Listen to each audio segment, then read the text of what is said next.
ہر انسان کبھی نہ کبھی سوچتا ہے کیا واقعی کوئی خدا ہے؟ اگر ہے تو کہاں ہے؟ کیوں دکھائی نہیں دیتا؟ یہ سوال ہر انسان کی فطرت سے ہے، اور اللہ خود قرآن میں فرماتا ہے کہ وہ سوچنے والوں کو اپنی نشانیاں دکھاتا ہے۔ سنریہم آیاتنا فی الآفاق وفی انفسہم حتی یتبین لہم انہ الحق اولم یکفی بربک انہ علی کل شیء شہید۔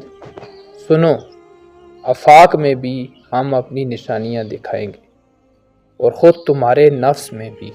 اور میں اس سوال کا جواب مختلف شارٹس میں آپ کو دوں گا۔ اگر آپ اس سوال کا جواب معلوم کرنا چاہتے ہیں تو کمنٹ میں یس لکھیں، اور میرے اس چینل کو سبسکرائب بھی ضرور کریں۔